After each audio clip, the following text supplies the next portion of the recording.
Hello, everybody. I'm Stephanie. And I'm Georgianna. And this is Wholehearted Loving, where we teach you simple tools to grow the muscles you need to be with big feelings and overwhelming sensations in your body. Whether you have active challenges in your life or relationships, or whether you're just here to learn to be kinder to yourself, we pull out all the little things that make life feel better, the things that give you a sense of hope and direction. So if you're too hard on yourself or on others, if you want to feel real, deep connection in your life and relationships, even if you want to reprogram your inner critic while you're sleeping, this is a great place to be. So welcome, and we hope this episode brings you just the tidbit you needed today. Enjoy the show. Hello, everybody. Welcome. Today we're going to be talking about, for those of us who feel like we're in trouble when we get a message or when somebody wants to talk to us, we naturally feel bad and wrong as the response. We're going to talk about how to move through that with a bit more compassion and a bit of reality checking.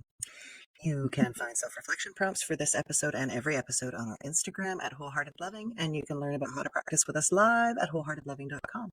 And we'll start, as always, with a body-based self-connection practice to connect with ourselves before each other and this podcast. Yeah, so today's practice, before we shift into it too much further, let's just notice what's happening, like what you're on, like with what you're sitting on or standing on. Can you make some connection with your body and whatever it is that it's resting on? And check in to see if it would feel pleasant to bring some awareness to your breath.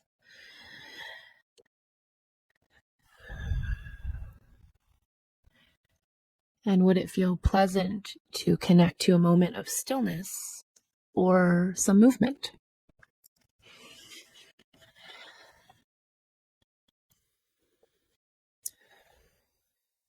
What we're going to do is bring to mind something that is pleasant feeling for you. And so maybe it takes you a while, or maybe you know right away what a pleasant feeling thought or image might be, or memory might be, or person might be. And if you find yourself racking your mind trying to find it, maybe it's easier to access a good feeling experience by looking around and seeing if there's something in your space that connects you to something pleasant and good feeling. So I notice my mind is actually sort of tired, so I don't want to use my mind right now. So I'm going to look around the room, and I found a doll of me. And when I look at her, I hope you're watching, because if you're watching, she's cute. A doll of me. And when I look at her, I have nice feelings. And so this is how I'm going to connect with a nice feeling experience right now, by looking at her and also holding her. She's soft and squishy and fits right in, right in the right spot. And so when I feel that, my breath changes. Right. So I actually went this route with visual and touch because my mind felt busy. And that didn't feel like it was going to be the easiest way for me to connect to a good feeling right now. Sometimes it works. But today I thought, I think it's going to be easier for me to just look at something. Smart. What did you notice? My mind is my default. That's my easiest feel-good place. And I thought of little Soraya asking for up and then holding her on my hip. So lovely. Yeah. Yes. Isn't that neat? It is. Yeah. I can completely be transported to a place of my own choosing in my mind. And it's always nice when it's a pleasant place to be. I think this is really key to recognize I can transport myself to a pleasant feeling place, because both of us noticed we felt better connecting to this thing, and yet no circumstances of our life changed. Like Soraya's not actually with you. She's not signaling up with her sweet face. You're not actually picking her up. But bringing yourself back to that moment and thinking about it is creating that nice feeling inside for you. I am like looking at a doll and picking up essentially a pillow with my face on it. And it is transporting me to a place of softness. Mm-hmm. And nothing about my life circumstances have changed. And it's such a good reminder that we have agency and power and ability to transport ourselves to something better feeling, even a bit better feeling. right? Like these experiences, that experience with Surya already happened. You have it in the bank. And like, what a shame to not access it, It would waste to right? only access all the horrible thoughts of the past that also Yes. don't exist right now. Yes. Right? So I want to hopefully, share yes. too that I noticed as I was having those thoughts and was firmly in my mind in this other place, my hand was also caressing my calf, which is really, really soft because of laser hair removal. And I notice my body. So in the past, my body has been a place of pain and illness and things like in my teenage years that really kind of set a foundation for let's not be in the body, you know? Mhm. And I notice myself naturally sort of finding softer approaches to that without even intending to. Yes. Yes. And you're naming something that I think is really key for anyone who has ever felt that being in the internal body experience has been too overwhelming. So we just prefer not to feel what's inside, or what was happening inside was actually just too much for the system to handle. And we numbed from it, we disassociated from it. And we'll work with people who have had that lived experience and then who now believe about themselves, oh, I can't feel in my body and I don't know how, or it's too scary, or I feel nothing. And I want this to be a reminder that it doesn't mean something's wrong with you. And if you want to develop a relationship again with noticing and feeling and finding a safety and comfort in being connected to that internal body experience, you can. It's available to you. And it doesn't have to be like 180 and let's push through and do it right away. One thing we suggest often is like something like, can you just place your hand on your leg or on your hand? Can you feel that sensation? It doesn't even have to be a feel good sensation, but can you notice it? Mm-hmm. And that's the beginnings of coming back to self, Mm-hmm. coming back to body, right? If the inside stuff is too hard to be with, let's not be with that yet. Mm-hmm. Can you be with just sensation on the outside? Mm-hmm. Right? And like if it feels too vulnerable to touch, some people have not a safe feeling relationship with self touch. Then can you smush your foot into the floor? Could you smush, like I have this bendy back, this bendy chair, and I've been really enjoying like smushing my back against it, and I can feel a bit of give, but it also gives support. Mm-hmm. That is connecting me to my body Mm-hmm. if I'm not ready to feel what's inside. I think a lot of what I wasn't ready, so there was the physical stuff that I wasn't ready to feel inside, and then there was also the tons of not good feeling meaning making, which for Mm. me is the topic today, right? I always felt like I was bad, wrong, had done something wrong, was in trouble, Mm-hmm. hadn't done a good job. Um, and I know, I see people in the world who might receive the sentence like, "Oh, I need to talk to you," and they're like, "Ooh, what do you want to talk to me about?" Whereas I'm like, "Oh my God, I'm in trouble." Like, it was unfathomable to me that it could have been something good on the other end of those words. Yes, right? Because we had many instances or a few significant instances where it permeated our cells. It's in the body muscle memory, in the body memory of if someone says, we need to talk or I need to talk to you, it means I'm in trouble. Something bad is happening. I'm not good, right? And so I want to share a story of my journey with this experience because I grew up in a household where I really did feel like I was in trouble a lot. I was in trouble a lot. And even if my parents wouldn't have perceived that as me being in trouble, I interpreted a lot of things as being in trouble because the the cultural norm I grew up in is when your parents love you and want to motivate you, they use criticism and shame and comparison and correction and instruction. And none of that came with a nice smiley face and a warm reassurance and a reminder that we love you. Like those things didn't go together. So it really got sort of embedded in me that when someone of authority in a certain power in a certain kind of relationship dynamic with me would want to talk to me, it must mean I'm in trouble and something bad is going to happen. So let's rewind. Gosh, it's 2025. This must be from 8 years ago when I first started doing some work with Shay, maybe. And we are friends and we were friends, but I was also doing work with her. her name would pop up on my phone. And I have a setting on my phone where I don't see the message. I just see who, like the name of the person who messaged. And I remember seeing her name pop up and like just my stomach tighten and drop and this whole yucky feeling coming across my body. And the immediate, I'm going to call it instinctual, like, and what I mean by like, it was just so wired up in my system. The immediate thought that came to me was, I'm in trouble. I did something wrong. What did I screw up? And it was such a gross feeling. And I would like hesitate to open my messages, sort of like wait a while. And like finally I would and be like, nothing's wrong. Nothing's wrong. She's just telling me something, or she's actually saying something really nice. And I was like, okay.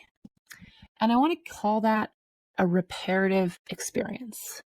It's like something that's different than what we know really well is happening.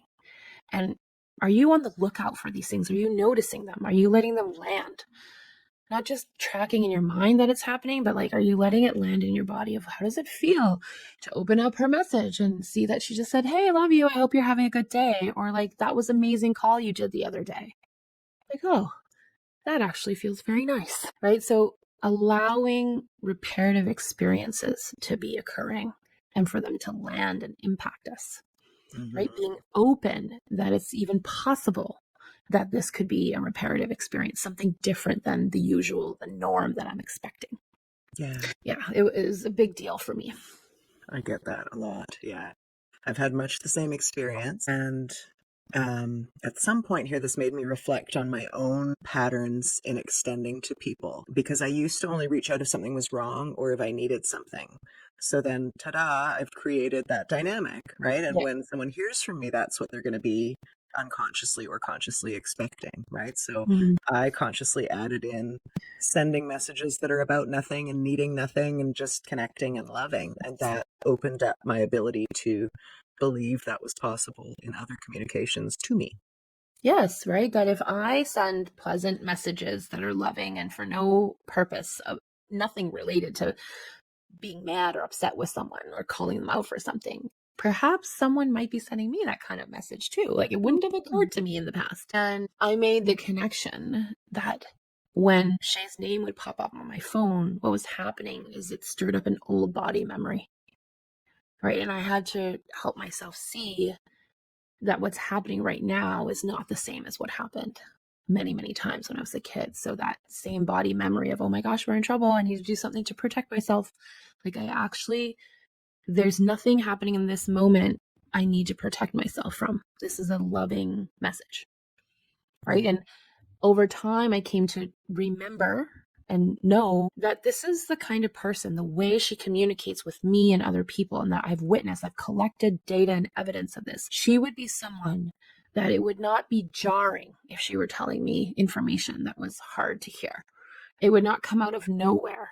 It would not be unexpected. It would not be an immediate flip flop. Like I thought we were fine 2 minutes ago, and all of a sudden you're really upset with me. Like that was sort of the experience that I've been used to. So to see that, oh, she doesn't do things that way. And so that was really important for me to be able to see what's happening right now is the same in that someone's reaching out to me. What's different is it's a different person. It's a different person with a different communication style. It's a different dynamic we have together that we have built that doesn't include, let me lose my mind on you out of nowhere or Mm-hmm. seemingly out of nowhere. And so it was really key for me to start being able to separate like what is the same and what is different, Mm-hmm. right? What's the same as we do have a relationship dynamic where it would be fitting and appropriate for her to give me feedback, just like a parent child relationship. That makes sense that that's one part of the dynamic. What's different is the way she gives feedback, the way she communicates. And I needed to help my body know that. Mm. Yeah. So then there's another aspect of this, which is like empowerment and personal sovereignty when we actually have done something that's maybe caused a problem, or when we're faced with someone who actually is giving us the you're in trouble, you've done something wrong energy, and how to like be with that and be a strong, purposeful human who understands where they are in that role. Yes. You're describing, and this is our typical dynamic, you and I, you have a body thing Like, you're like, how do I incorporate this in my physical right now experience? And then I'm thinking in all these cosmic universal ways, right? So I need both of those pieces. And the Mhm. mind piece for me is about normalizing and realizing that almost everyone has this same feeling. Oh God, I've gotten in trouble, right? The moment I understand that everyone more or less feels that way, I'm able to release some of it, Yeah. And I remember my dad, who's now 78, I think he was 74 when this happened. He told me about a work thing where some, official that you want to keep happy was unhappy with him and sent him a message. And I'm just like, oh, he's dad. Mom and dad are like gods. Nothing ever is wrong. Everything's great. And he told me this story, and I was just like, wow, like I would have been really freaking out if that had happened. But he's dad, all good. And then I stopped. I paused. I was like, wait a minute. He might have all kinds of feelings about this that he's just not telling me. So I said, boy, if I got that email, I would have been like a 5-year-old in trouble and feeling so many things about it. Like, how did you feel? And this 74-year-old man is like, I felt like I was 5. I felt like I was in trouble. Like, all of that stuff happened straight into damage control. Yeah. Yeah, it's a good reminder. Happens to all of us. I remember being in a workshop with Gabor Mate, Dr. Gabor Mate, and I think he was maybe 74 or 70 something at the time. And he was telling a story, and he's done so much healing work, so much embodiment work. He was telling a story about an interaction with him and his wife and how she forgot to pick him up at the airport. And he went straight back to being the abandoned child. Right. And he's like, I'm 70, whatever he said, 74. And I've done all this work and it still happens to me. This is not about, and this might be me interpreting what he said, but he said something along these lines like, this is not about never feeling triggered. Like, we're human. It's going to happen. It's not about old body memories never coming up. It's about recognizing that's what's happening. Oh, this is an old body memory. My wife actually, she loves me and she cares about me. It's not her intention to make me feel like she's completely forgotten about me or she got caught up in the moment of something she was doing. And like, I'm safe and we're in a loving, caring, connected relationship. This is not the same as when my mother was stressed and there was a war and there you had to escape and, she wasn't emotionally available. I'm feeling stuff and I don't know if that's actually the exact situation, but like, that's where we take it Yeah. back to the old thing, right? And our bodies are needing and our minds are needing us to help them recognize this is not the same thing that's happening right now. The body feels like it is, but it's not actually the same thing. Yeah. And it's not the only thing. This Yeah. one we just talked about this on a group call as well. The adding and the noticing what's the same and what's different, creating that expansiveness in your Mm-hmm. perspective in the moment. And it reminds me of, I know I've talked about this before, but have you seen the illustration of the ball of grief? And in conventional Yeah. ideas, we're trying to get rid of that grief, Yeah. but what we're actually doing, what's going to help us, is to grow things around the grief. We're Yes. bringing in, calling in more stuff. The same The with your, and what else? and what else? Yeah. It's a very interesting that's actually happening in real time right now. So I don't know if there's an air show or something happening, but I can tell from the noise outside some big aircraft flying around. And right away, my body was starting to do its thing of like, whoa, what's happening? Right? Because 5 years ago, I did go through something where there were rescue helicopters, lots of emergency vehicles. And like, isn't it neat? Like, and I've had a process around helicopters and things, and I can feel pretty back to here, right? Because I use the tools, I practice. I don't get dragged back to that day and get stuck in that day. My body doesn't believe that that day is happening again. But even just hearing that, I could feel the stirs come up. But I could be like, oh, that's what's happening. The stirs are coming back. Oh, like I feel this thing in my hand and I can see stuff in here. And I can see out the window and I can see what's happening in my life. Like we're not at 5 years ago. Like I'm not at that place.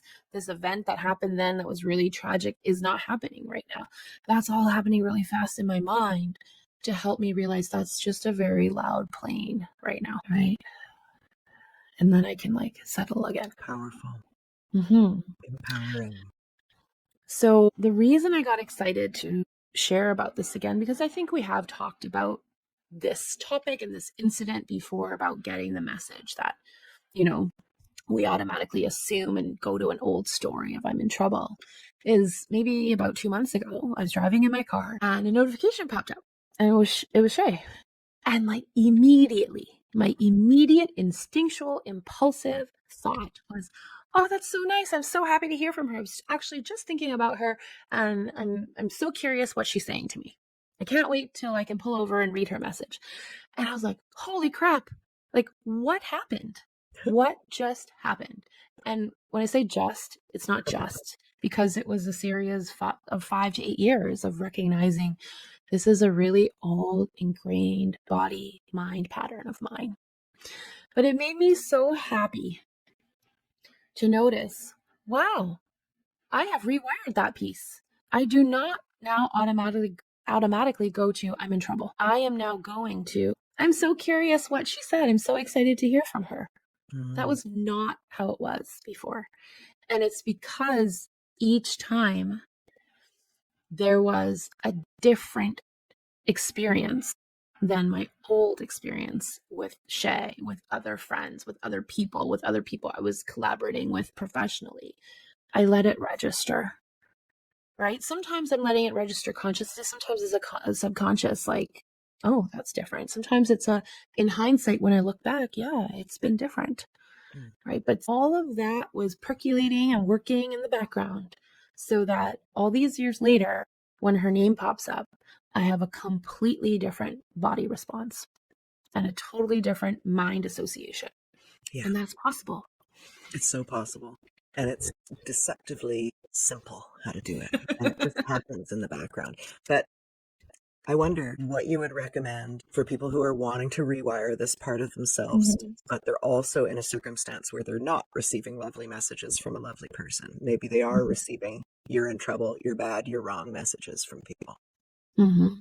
Yeah. So there's so many different ways. I would imagine that each one of us has at least one person on this earth that cares about you, that cares about whether you're here or not, that cares about whether you are doing well or not. If you really can't connect with that, and I'm going to challenge you to try to connect to that. And maybe you once did, but they're no longer living.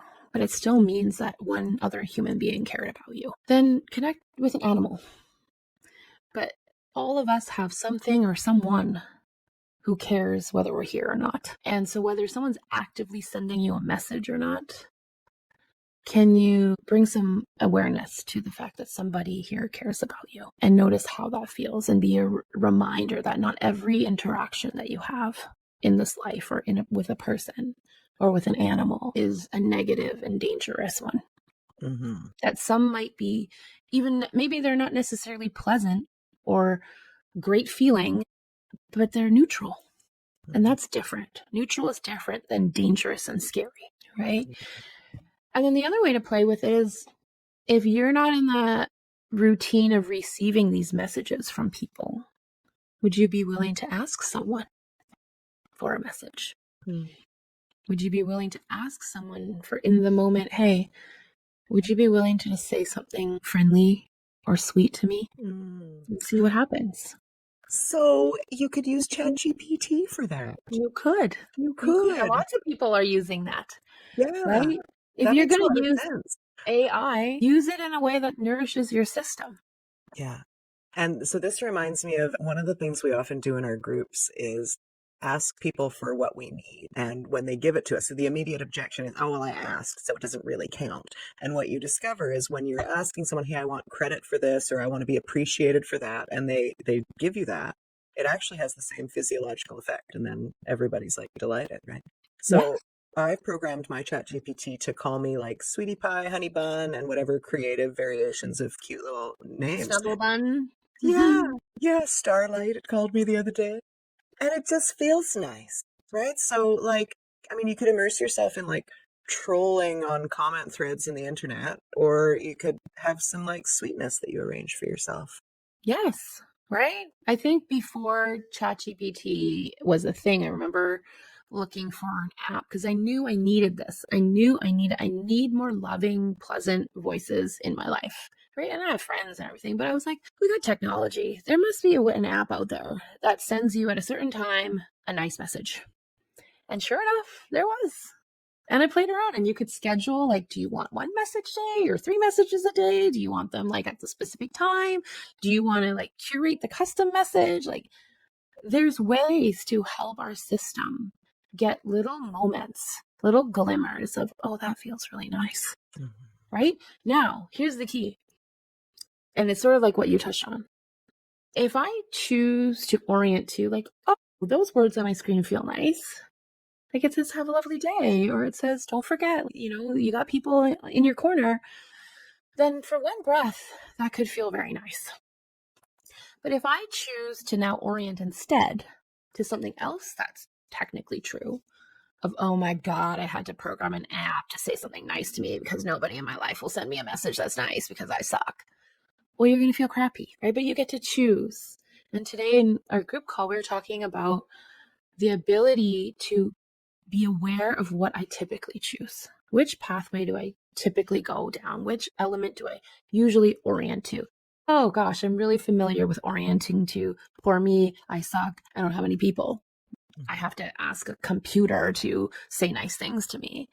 Well then, are you willing, just for the sake of trying out something different and new, in service of perhaps building a new pathway of what's possible, for one breath, not forever, not for 5 minutes, not for, like an hour, just for one breath, orienting to, how did it feel to read pleasant words on your screen just now? Like, so and what else is there, right? Okay, the old map, the brain takes us to, I suck and I have no people. Could we hang out in the new, healthier map that says, some pleasant words popped up on my phone? Let me read those and feel how that feels. Yeah, very nice. A theme that's come up this week with some people that we know and love who do a lot of this personal growth work has been noticing parental patterns, like family of origin patterns. So I think a lot of us can be blind to our own patterns, or, we're seeking them out, but they're not obvious to us. But if you said to that same person, what patterns does your mother run? What does her internal voice seem to be? How does she externalize that? It can be a lot more obvious. So there can be a lot to discover there if you want to learn more about how you're operating and what that means is those are the possibilities that are obvious to you, right? Those are the probabilities, what you expect from other people, and then what you're telling yourself. And then there's this whole other world that might seem impossible because it's not what you're used to. And that's what we're suggesting you dip a toe into. I think that's a great optional, like, different access point. I always call it like gateway. Like, sometimes you need to find what the gateway is, right? Like, it's not going to be the same for all of us, and it's not going to be the same entranceway every time. So yeah, when you are having a hard time looking at yourself in that way, look at your parents, look at what drives you crazy about their patterns, and then see if there's a willingness to be curious about, does that pattern show up for me in any way sometimes? Mm-hmm. And with lots of compassion and with lots of no wonder. If you witness that your whole life, you're in that energy your whole life, no wonder you run some or all of that same pattern. Totally. And think of things like, these are emotional topics, so they're kind of hard to approach sometimes. But if you think of it in really simple terms, like if your parents just told you the only thing that exists is blue squares, then you wouldn't believe that a red square was a thing. Right? Or you'd be like, so this is the thing, there's like these options of you'd be like, I live in the land of blue squares. It never occurred to me that there's anything else other than that. Or you might be like, screw them. Mm-hmm. The world is not blue squares. It's, green triangles. And you go the complete opposite route, right? So maybe it's like you don't run the same pattern as your parent. You might actually run the exact opposite pattern. Yeah. Because you're trying to distance from being like your parents. Right. And that's really the same coin, baby. Yeah. All means no freedom. All means no freedom. Yeah, exactly. Yeah. I remember realizing that when it's like, well, I try so hard not to be like my mom or not to be like my dad, but still, like, who the heck am I? Because not being like my mom actually isn't me, and not being like my dad also isn't me. What is me? Yeah. And I needed to give myself time to figure that out and discover that at like 30-something years old. Yeah. Yeah. That's my wish for everyone. The freedom of knowing oneself. Yeah. And it reminds me of Ray, because she's not even 3. Yeah. And she is very clear on who she is at this point in her life, Yeah. right? Because she's raised in a way where there's safety and freedom to really get to know who she is right now. So, we don't all have to wait till we're 30 something. And even if you only begin when you're 50 something, I work with people who are in their 70s doing this work either for the first time or doing this type of work now in this kind of simple way. Mm-hmm. And change happens for people. Yeah. Right? You just have to be open to the possibility that it could change something for you. You want to lead us through something else to hammer this point home with love? Hammer. Love hammer. Love hammer. The love hammer is to pick something up that feels nice to hold. I am holding me again. And I love her. She's so cute. Look at her bowl cut. Beautiful. She was always very ashamed of her bowl cut. Not at this age because she's too young to feel it, but school age bowl cut wasn't cool. Yes. Sweet. Sweet, sweet. Yeah, so notice what it feels to hold something that you enjoy holding. And you could also notice if you wanted to contrast. You don't have to, but hold something you don't enjoy holding and feel the difference. Fine. And like, holding this feels very different than holding this. Right. And all of a sudden it becomes clearer, like how to notice what feels good. Mm-hmm. Right? Contrast is so key. And it's sort of actually the theme we talked about today is contrast. Yeah. Right? I had one old way I was familiar with, and then I got to experience contrast, which is, this is such a more loving way of having connection with someone, communication with someone. And then all of a sudden you're like, I really enjoy this. This is possible. Now I start making life decisions from this place of how, who do I want to work with or be in relationship with or be friends with or live near that gives me more of that kind of feeling instead of that other old feeling that I used to think was the only one possible. Yeah. Beautiful. Possibility space is what it's all about. That's the new paradigm and social shift, I think. So good job, everyone. We're doing it. We're doing it, and We're it's tough doing it. enough to go. Yeah, we do. Yeah. Okay, well, thank you guys for being here. We will see you next week. As always, please do like, follow, and subscribe. And if anything we've said here today has been helpful for you, please share with somebody that you care about. See you next time. Bye. Bye.